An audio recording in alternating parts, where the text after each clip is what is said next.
This is the CHRILLCAST. I'm Chris. And I'm Billy, not Will. Could almost call it the CHRILLCAST. I'm adding that Y, man. I never see Will anymore. I know he was supposed to be on tonight, but we're not gonna throw shade or anything. Billy, tell everybody about your channel.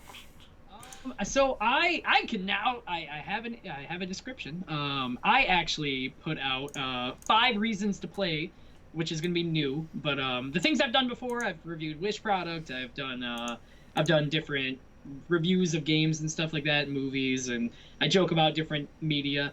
But yeah, now I'm gonna start focusing on telling you guys why games are awesome and why even the ones you hate have some pretty good reasons to at least give them a shot. So. Bringing some positive energy to the table. Absolutely. Channeling that happy console gamer. I'm after you, man. I got it. I like that energy. So today is Throwback Thursday. And we're doing it as slow as possible. Slow back. No. Put it on reverse. I got you. Today is all about Shadow of the Colossus, a game that I have admired and played probably since it originally came out, but the first time I learned about Shadow of the Colossus, believe it or not, was from a movie. Can you guess what that movie was? No. What movie? Rain on Me. Man. You know what song that is, right? Yeah, I do. Yeah, it's the Adam Sandler movie. It's a guy that was recovering from PTSD from 9/11. I know we don't talk about politics very much, and this isn't really politics. I just love the movie. It's okay to like it, Chris. Yeah, there's no issue behind that, man. Movie. I'm trying to remember if it's literally the same name or it's Rain Over Me. I said Rain on Me. I meant to say Rain Over Me. Whatever. Anyways, yeah. So it's got Adam Sandler in it. I thought it was a good movie, and in the movie he famously plays Shadow of the Colossus, which I thought was a fake game for the movie at the time, and then I was like, oh my gosh, this is a real thing. So, yeah, a little story about how I learned about Shadow of the Colossus. So, Adam Sandler blew that game up. I understand. Exactly. He's the reason for the success. No, but I did. That was how I found out about it. It was. I don't know if I watched that in school or what, but anyways, Shadow of the Colossus was released in Japan as Wander and the Colossus, interestingly enough. And it is an action-adventure game developed by SIE Japan Studio. It's like a Sony Interactive Entertainment. That's right. That is it. Sony Interactive Entertainment Japan Studio. And Team Ico. I say Ico. I think it's Team Eco, but it could be either, depending on who you are and how you pronounce it. I'm not going to judge. And it was published by Sony Computer Entertainment for the PlayStation 2. The game was released in North America and Japan in October 2005 and PAL regions in February 2006. And if you don't know, PAL is European. I know there are some European viewers represent. No. The game's storyline focuses on... One extra thumbs up. I got you. He has 6 fingers, just like Princess Bride. The game's storyline focuses on a young man named Wander who enters a forbidden land. Wander must travel across a vast expanse on horseback and defeat 16 massive beings, known simply as the Colossi, in order to restore the life of a girl named Mono. That's kind of funny, I'm not going to lie. The game is unusual within the action-adventure genre in that there are no towns or dungeons to explore, no characters with whom to interact, and no enemies to defeat other than the Colossi. That is kind of weird. Although there's that shadow group that follows you around. Cited as an influential title in the video game industry and one of the greatest video games of all time, Shadow of the Colossus is often regarded as an important example of video games as art. Really bad typing, Chris. And due to its minimalist landscape designs, immersive gameplay, and emotional journey, and it is emotional. That music that plays during fighting the Colossi, you feel so many different emotions, ranging from happy, conquering, sad to whoa, what did I just do? I feel like I'm regretting this now. A remastered version of this game was developed for the PlayStation 3 by Bluepoint Games and released alongside Ico or Eco as the Eco/Ico and the Shadow Colossus collection in September 2011. I'm going to pronounce it both ways just to make everybody mad.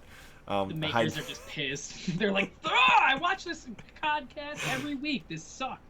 No, God. The high-definition remake for the PlayStation 4 by Bluepoint Games. Look at that. Bluepoint got both remakes. Was released in February 2018, and it was only Shadow of the Colossus. So they shunned the Ico Eco game. They couldn't get the name right, so they're like, we're over it, dude. So, what do you remember about Shadow of the Colossus? I remember it being the first game. It sounds weird, but it's one of the first games that like threw me off because like I was a huge story buff, man. Like I love story. I love RPG elements. I love story. And then there was no talk. Like there was no talking, and I was like, okay. And then, but it still captured me. By the time I finished the game, I was like I played it when it. I want to say when it first came out, or like a couple years after that. I think I borrowed it from my brother, but yeah, man, like it was crazy because that game, for as little like zero interaction as it has, the emotional depth, like you said, like just conveyed through the music and the fights, like is actually pretty awesome, dude. Like you feel pretty bad by the end of the game. Yeah. And this is the original trailer I got playing in the background. This is what came out, I think, E3 2005? Yeah, either 2005, 2004, somewhere along those lines. That was uploaded to YouTube in 2006 because YouTube didn't exist until 2006. So there's that. But anyway, look at that. 450,000 views on a channel that has 795 subscribers. I bet that channel hasn't been touched basically since they uploaded this. Probably forgot the login information. It's just dead now. But I remember when I first saw this trailer after, and I remember, mind you, I saw the trailer well after the game released, and thinking, wow, this is like one of the greatest games ever made because it was just like so well done. And then I never really played Ico or Eco, but the story of Eco is more interesting. Ico, whatever, because it was actually supposed to be a PS1 game. And that's the reason why when you plug in component cables into the PS2, it doesn't output correctly to an HDMI TV because it's not designed for 480p or 480i. It's designed for 240p or a PlayStation 1. Really? I didn't know that. Yeah, it's all screwy. So the only way to really get it to output to HD is through the upscaled remaster on the PS3. Dude, that's so weird. I mean, that's cool, but that's so weird. And I know this because my brother-in-law bought it for his PS2, and we had component cables, and we spent like a good 2 hours trying to make it work, and then found out you can't. So it just literally doesn't work. Wow, dude, that's so weird. Like I don't know. That's a weird fact. I didn't know that. But Shadow of the Colossus was designed for the PS2, and it basically pushes the system to its limits. Like this game barely runs on a PS2. It's that involved and that amazing, like as far as like how they managed to pull this thing off. And I think there was supposed to be 18 Colossi when they first developed it. I know there was more than 16, and they did originally have other things intended to be in the game that never made it to the final copy due to restrictions. And actually the restrictions, I think, are part of what makes it great, because if you had added all of these excess things to it, I don't think the game would be nearly as good. No, I agree with you because like again, like I think that's what sets the pace for the Colossi being such like impactful bosses is there's no like big filler or anything in between, at least in my opinion. Like it's nice. Other than the traveling between them, right? Yeah, you know. So this game is like one that's never really been. There's no true sequel to it. The team that made it has basically stepped away from this style of gameplay, like they did with the previous one. You know, Ico. I'm gonna keep saying that because I just like to make people mad. They did this different type of game. Then they did the Shadow of the Colossus, and then they did Last Guardian. It's like they make one game per per console apparently. I love that formula though because like a lot of games don't need sequels, and I'm completely okay with Shadow of the Colossus being like a one and done. Like, don't make any more. It's perfect. Oh man, I was about to tell you about the spiritual successor. Okay, no, never mind. Don't know. I was so happy with them. But Last Guardian is like another completely different game. It's like, see this, your traveling companion here in this game. It's like a totally different game than what Last Guardian, than what Shadow of the Colossus was, and Ico. I hope somebody comments below like, you mother. It's their it sounded like in a big case for them. They're so excited. It's their favorite game. Pray for the gods. By the way, the devs owe me an interview. They promised they would do one, but they haven't yet. So Pray for the gods is like the spiritual successor to Shadow of the Colossus, and in every way that this game possibly could be, it is a spiritual successor to Shadow of the Colossus. It's got some extra elements added in, but at the heart of it is Shadow of the Colossus, and you'll see that in the next part right here. See? Hold on, I think that's beating that boss. Hold on, let's get back. So you can see it's like the climbing, the titans, whatever you want to call them, and it literally is in every way, shape, and form a true successor to the original Shadow of the Colossus. Fun fact, the dev team's like 3 people. Jesus Christ. I give them credit. Yeah, it's pretty cool. It's a $30 game on Steam in early access right now. I highly recommend you check it out if you're a huge Shadow of the Colossus fan, especially if you don't currently have a Sony console. This game is the game for you. I'm going to check that out. That looks awesome.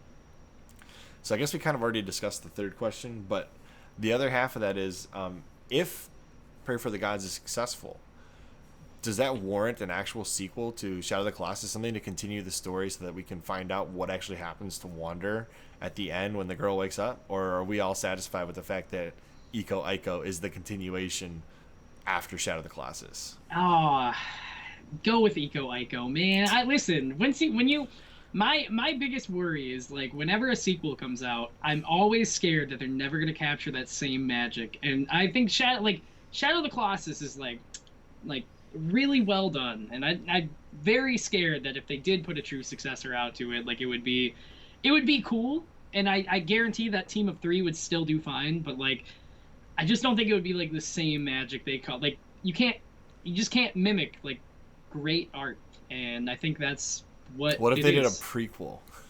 No, stop! No one needs to do prequels. No. Well, then you get to find out why the girl ended up on the altar in the Shadow of the Colossus. Do a short little video, a DLC. I will buy that DLC for the PS4, please. Can you imagine, like, after all these years, like, hey guys, I know we already gave you the sequel in Eco Ico, and we gave you the main story in Shadow of the Colossus, but get ready, guys. Here's what happened before Shadow of the Colossus. Here's a full 20-hour game. And it's a completely different gameplay style yet again. It's just called The Colossus. I'd be so done. Shadows. Yeah. The shadows. Anyway, is there anything else that you really want to say about Shadow of the Colossus or Pray for the Gods? I'm gonna play Pray for the Gods now, because I actually didn't even know that was the thing that they did. So I'm excited. Yeah, I'm very excited for this. Finally, it's supposed to come to console. It's actually slated to come to Xbox One and PS4, but right now it's a Steam only. I'm still, fingers crossed they get this done by the end of 2020, but I'm hopeful for 2021. I know that there's a lot of things affecting game devs, but it doesn't sound like these guys have been all that affected by the major issue going on in the world right now that I'm not going to name for monetary reasons. But yeah, I do hope that this game does come to Xbox One and PS4, and it doesn't end up being just an Xbox Series X PS5 title.